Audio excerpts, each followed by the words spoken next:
Welcome to Feast with the Saints. I'm Layla Webskinny. Today we're feasting with St. Thomas More. Our story takes place on July 6th, in the year of our Lord, 1535. Sir Thomas More has been sentenced to death for refusing to accept King Henry VIII's annulment from Catherine of Aragon and King Henry's self-proclamation as the supreme head of the Church of England. It all started when King Henry wanted to marry Anne Boleyn while he was still married to Catherine of Aragon. In order to marry Anne, King Henry petitioned the Pope, requesting an annulment from Catherine. The Pope found no merit with the king's request and refused to grant the annulment. This infuriated King Henry, so he separated from the Catholic Church and proclaimed himself supreme head of the Church of England.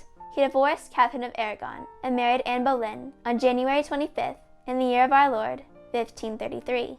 In 1534, King Henry's good friend and trusted advisor, Sir Thomas More, refused to proclaim his allegiance to the Act of Succession, which confirmed King Henry's annulment from Catherine, Anne Boleyn's role as queen, and King Henry's self-proclamation as head of the church. By refusing to sign the oath, Sir Thomas More was arrested for treason and sentenced to death by decapitation. Just before he was executed for his belief in the sacrament of holy matrimony and his belief that the Pope is the visible head of the church on earth, Sir Thomas More's last words were, "I am the king's good servant, but God's first." To celebrate his feast day, we'll be making fresh orange scones, a traditional English fare.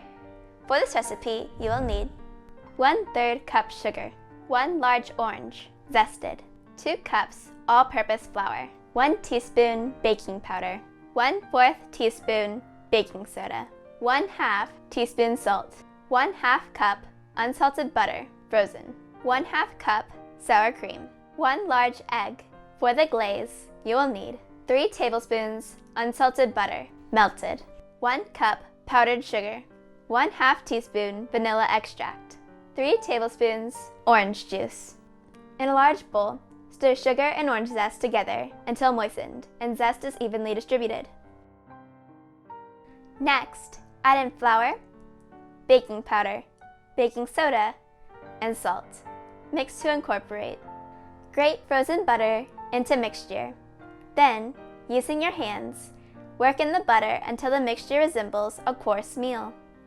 Separately, in a small bowl, whisk sour cream and egg until completely smooth. Gently stir sour cream mixture into the flour mixture until just about combined.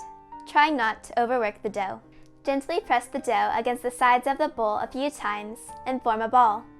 The dough will be sticky at first, but will come together as you form it. Place dough on a lightly floured surface and lightly pat into an 8-inch circle about 3/4 inch thick. Use a sharp knife or cookie cutter to cut into your preferred shape. Transfer onto the prepared baking sheet, leaving about 1 inch between each one. Bake scones for 15 to 17 minutes. Allow them to cool for 10 minutes on the pan before transferring onto a wire rack to finish cooling completely. During this time, prepare the glaze. Stir together melted butter, powdered sugar, vanilla, and orange juice until smooth. Once completely cooled, either dip or drizzle the glaze atop the cooled scones. I like mine with a dollop of lemon curd. This has been a Feast with the Saints English Standard dish. If you enjoyed this video, hit the subscribe button, like us on Facebook, or visit our website for more recipes like this one. Thank you for watching. Have a blessed day.